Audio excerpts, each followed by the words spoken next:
Now to the Grooming Gangs scandal that simply will not go away, and Kemi Badenoch has demanded that the government launches an immediate inquiry into child exploitation in Britain, despite not doing that while the Tories were in power for 14 years.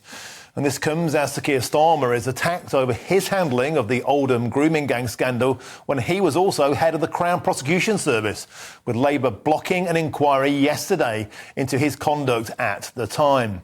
Well, earlier on today, I spoke with GBNews national reporter Charlie Peters, who broke this story about this report, the inquiry being denied by Oldham, about the need for an independent, politically neutral inquiry.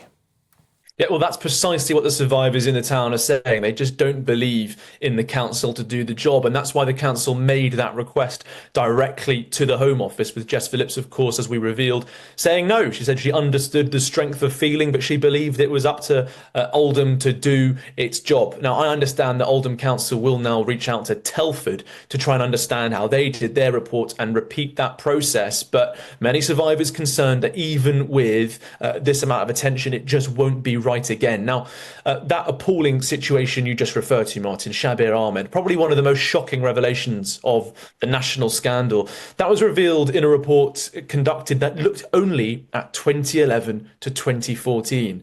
When people say there's already been an Oldham report, 3 years just is not sufficient. There are so many more avenues to explore, so many other travesties that need to be exposed. And frankly, as survivors always tell me when I speak to them in Oldham, they say that there are just more people who need to be held accountable. Charlie Peters there, been absolutely doing God's work this week. I've got some statements to read out here. Councillor Arooj Shah, she's the leader of Oldham Council, said this: "Since October, we've been working on setting up that independent inquiry, liaising with Oldham survivors and Telford Council, which conducted a similar inquiry. The independent inquiry will build on the findings of the Greater Manchester inquiry into non-recent safeguarding issues in Oldham. We're working closely with survivors and survivors' families to ensure that they don't just have a voice, but will have a central role in developing this inquiry." Well, a protest is now planned for February called the Million Women March, where the aim of bringing people together for a powerful, peaceful stand for the protection of children. I'm delighted to say I can now speak with the organiser of that protest, and that's Nat. Nat, welcome to the show. An absolute delight to have you on the programme. Now, Nat, I know that you're a passionate campaigner on issues around women and children's safeguarding. I know you've been very vocal on the situation down where you are, down in Cornwall, that part of the country, about the huge influx of asylum hotels and women's safety is something you have a huge concern about. Having said that, you know, you're a single mum from Cornwall, you're not a political beast, and yet you feel compelled now to stand up and do something. Tell me that. What was it that's made you finally stand up and be counted in this magnificent way?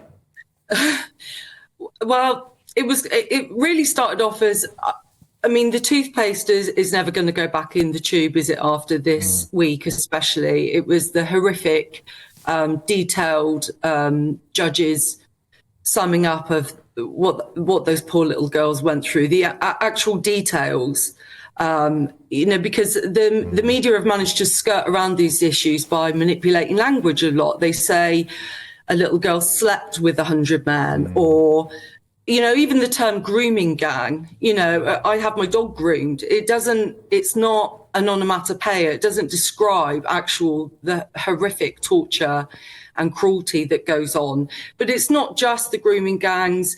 We had the beautiful little girl, Sarah, that it was 10 years of missed opportunities before she was finally destroyed. Before that was baby P, then it was Victoria Kalimbe. It's just, there's inquest after inquest and inquiry after inquiry, nothing happens. And it can happen because we've seen it happen. When Extinction Rebellion were blocking the roads, the law was changed like that to stop public protest being an inconvenience. As soon as the Southport riots happened, immediately the law was changed so that social media posts were classed as inciting violence. They can do it, they just don't do it. And what we've seen is, we have seen 14 years of Tory failure, but we've also seen 14 years of Labour opposition. And most of these incidences are happening in Labour seats. and our own Prime Minister was the head of the CPS. You know, how many, and also we've seen in the last few months, the Hugh Edwards thing, the amount of times that online abuse doesn't even receive a custodial sentence. Yeah. You know, these are not victimless crimes. And the worst thing about child abuse is it never ever happens by accident. It's always premeditated. It's always calculated. You don't accidentally download child abuse images. You don't accidentally groom a child. These are premeditated, cruel crimes, and the sentences need to start reflecting that. There needs to be a deterrent. There is no deterrent at the moment. I would rather, and the long-term effect on our country is immeasurable. The drug problems, these are people that are self-medicating. These aren't people that have had good childhoods.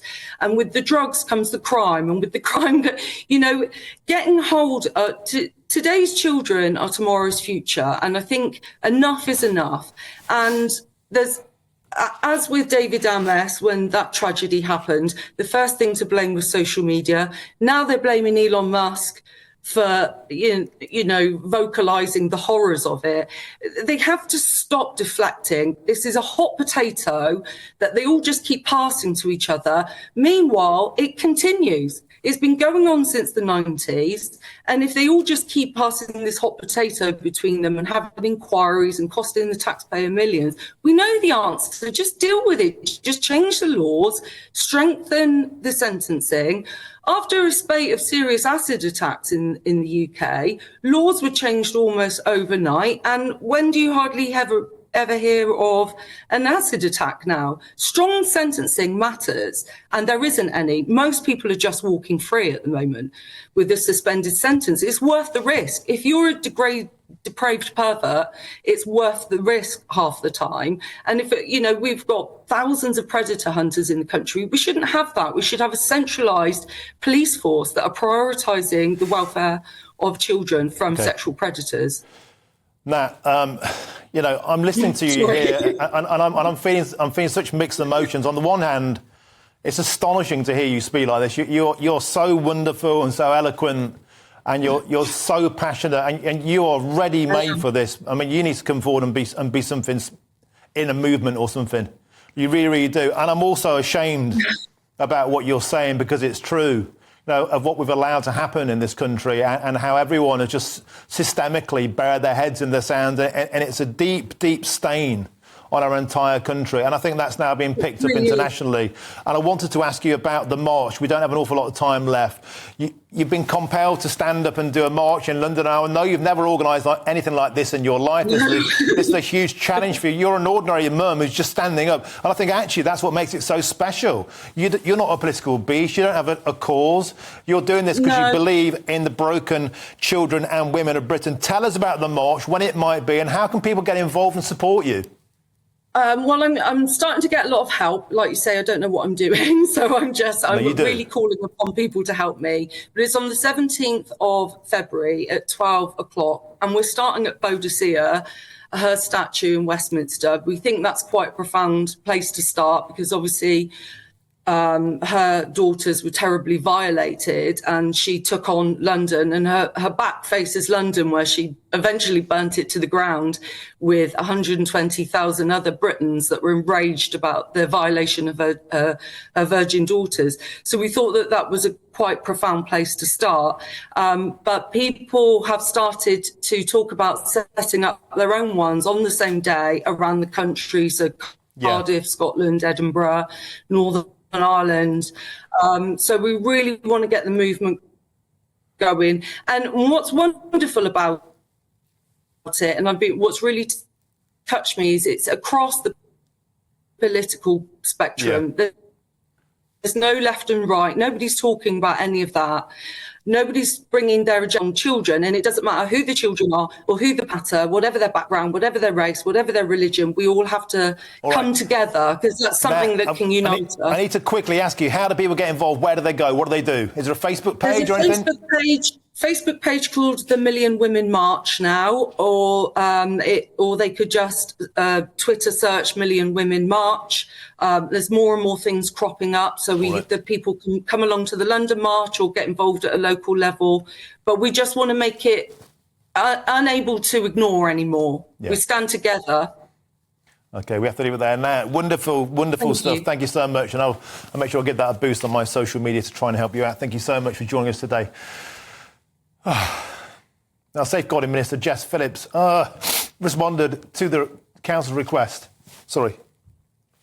Acknowledging the strength of feeling that a further inquiry into child sexual exploitation in Oldham should be undertaken. In letters to the council executive, Phillips apologised, for delays in responding, but maintained that local authorities should take the lead, saying it is for Oldham Council alone to decide to commission an inquiry into child sexual exploitation locally, rather than for the government to intervene.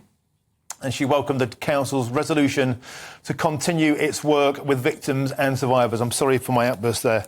I'm only human. Let's move on.